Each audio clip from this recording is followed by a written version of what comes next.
മിലിറ്ററിയിൽ നിന്ന് റിട്ടയറായി വന്നിട്ട് തുടങ്ങിയതാണ് ഈ ഷോപ്പ്. സാധാരണ ചായക്കടമാതിരി തുടങ്ങിയിട്ട് പിന്നെ കുറച്ച് നാൾ കഴിഞ്ഞപ്പോൾ ഹോട്ടലായി. ഇപ്പോൾ ഈ ഇതിൽ വന്ന് നിൽക്കുന്നു. നേരത്തെ എന്ന് പറയുമ്പോൾ ഇത്രയും സൗകര്യങ്ങളൊന്നും ഉണ്ടായിരുന്നില്ല, എന്നാലും കുറച്ച് കടകൾ ഉണ്ടായിരുന്നുള്ളത് കൊണ്ട് നമുക്ക് സാമാന്യം തെറ്റില്ലാത്ത ഇതുണ്ടായിരുന്നു. അപ്പോൾ പറഞ്ഞാൽ ഭയങ്കര എന്താ പറയുക, കോമ്പറ്റീറ്റീവ് മാർക്കറ്റ് പോലെ ആയില്ലേ. തൊട്ടടുത്ത് തന്നെ ഒരുപാട് കടകളുണ്ട്, എല്ലാം ഉണ്ട്. എന്നാലും നമ്മളെ സംബന്ധിച്ച് നമ്മുടെ കസ്റ്റമർ നമ്മുടെ അടുത്തേ വരുള്ളൂ.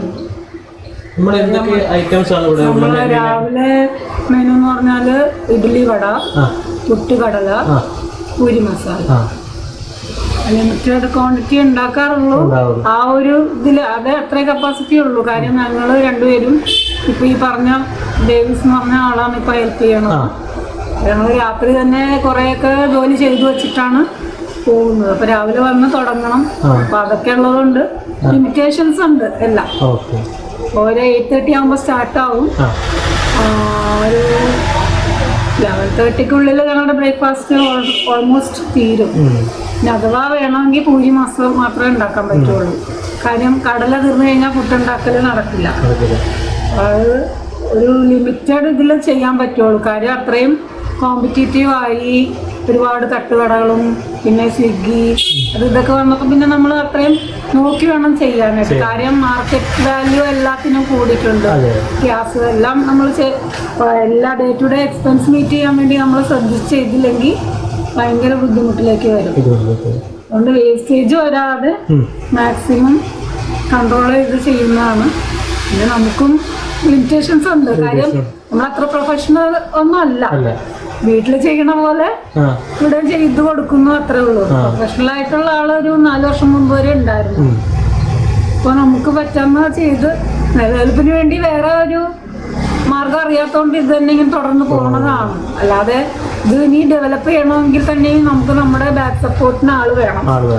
പണിക്കാരെ ആശ്രയിച്ച് ചെയ്യുന്ന ഇത് ഫീൽഡ് ആയിരുന്നു ഇത്. പക്ഷെ ഇപ്പോഴത്തെ കേരളത്തിലെ കണ്ടീഷൻ വെച്ച് നോക്കുമ്പോൾ നമുക്ക് ബംഗാളികളോ ബീഹാറികളോ വന്നാൽ മാത്രമേ ഇപ്പോൾ ഇവിടുത്തെ കാര്യങ്ങൾ നടക്കുള്ളൂ. അവരെ ആണെങ്കിലും വിശ്വസിക്കാൻ പറ്റാത്തത്. പണ്ടൊക്കെ ആകുമ്പോൾ ഒരു 3 വർഷം മുമ്പ് വരെ അവരൊക്കെ വന്നാൽ 1 വർഷം കഴിഞ്ഞിട്ടേ പോകുള്ളൂ എന്നുള്ള ഒരു ഇതുണ്ടായിരുന്നു. ഇപ്പൊ അങ്ങനെയല്ല, അവരും പഠിച്ചു പോയി. അല്ലെങ്കിൽ നമ്മുടെ ഇവിടുത്തെ ആൾക്കാർ തന്നെ പഠിപ്പിക്കും. അപ്പൊ അങ്ങനെ കുറച്ച് ബുദ്ധിമുട്ടുകളുണ്ട്. അതുകൊണ്ട് നമ്മൾ തന്നെ എല്ലാം അഡ്ജസ്റ്റ് ചെയ്ത് ഇങ്ങനെ പോയിക്കൊണ്ടിരിക്കുന്നത്. മഞ്ജുള മാഡത്തിന്റെ ഈ ഒരു സ്റ്റാർട്ടിങ്ങിൽ ബിഗിനിങ് നമ്മുടെ ഒരു ഹോട്ടലിലെ മീൻസ് ഞാൻ ഉണ്ടായിരുന്നില്ല. ഞാൻ കല്യാണം കഴിഞ്ഞ് വന്നിട്ട് ഇപ്പൊ 32 സ്റ്റാർട്ടിംഗ് എന്ന് പറയാൻ പറ്റുമോ? സ്റ്റാർട്ടിംഗ് മീൻസ് പുള്ളി ഞാൻ പറഞ്ഞില്ലേ. അപ്പൊ പുള്ളി മിലിറ്ററിന്ന് വന്നു കഴിഞ്ഞിട്ട് ഇനി എന്താ ചെയ്യണ്ടെന്നുള്ളൊരു മിലിറ്ററി, നമ്മുടെ ഇന്ത്യൻ മിലിറ്ററിയില് പുള്ളി സിപ്പായി ആയിരുന്നു. അച്ഛൻ സുബേദാർ അങ്ങനെ എന്തോ ഒരു തുടങ്ങിയ ലക്ഷ്മണ പ്രഭു എന്ന് പറഞ്ഞാൽ എന്റെ ഭർത്താവിന്റെ അച്ഛനാണ് തുടങ്ങിയത്. അപ്പൊ പുള്ളി ഇവിടെ വന്നു കഴിഞ്ഞപ്പോ എന്താ ചെയ്യണ്ടേന്നുള്ള ഒരു മുതൽ മുടക്കാനുള്ള പൈസയും പുള്ളിയുടെ കയ്യിൽ അധികം ഇല്ല. പക്ഷെ അപ്പൊന്ന് പറഞ്ഞാൽ നമ്മുടെ ഇതിൽ നിന്നും കിട്ടുന്ന പൈസ തുച്ഛമായിട്ടുള്ള വരുമാനമാണ്. അപ്പൊ ഇവർക്ക് ഒന്നും ഇല്ലാതിരിക്കുന്ന സമയത്ത് ഇപ്പൊ അവിടെ ഫോട്ടോയില് കണ്ട രാമപ്രഭു, അഡ്വക്കേറ്റ് രാമപ്രഭു, അദ്ദേഹത്തിന്റെ ഒരു സ്ഥലമാണിത്, ബിൽഡിംഗ് ആണ്. നേരത്തെ ഒരു ഗോഡൌൺ ഇതൊക്കെ ആയിട്ടുണ്ടായിരുന്നു. അപ്പൊ നമ്മുടെ അച്ഛനറിയുന്ന ഒരു ചേട്ടൻ അമ്പലത്തിൽ വെച്ച് ഇങ്ങനെ സങ്കടപ്പെട്ട് നിൽക്കുമ്പോ എന്താ ചെയ്യണ്ടേന്നൊരു പിടുത്തമില്ല. 5 മക്കളായിരുന്നു ഇവര്. അതിലെ ചേച്ചിയുടെ കല്യാണം മാത്രം നടന്നിട്ടുണ്ട്.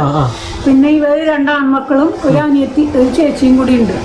അപ്പൊ അമ്മയുടെ അമ്മയും കൂടിയിട്ടുള്ളതാണ് ഇവരുടെ ഒരു കുടുംബം.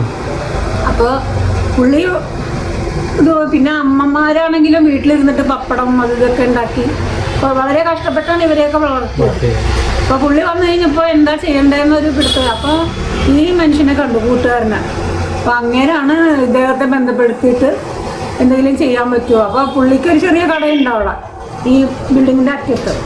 അപ്പൊ പുള്ളി അവിടെ ചെയ്യാൻ പറഞ്ഞു. അപ്പൊ അദ്ദേഹമാണ്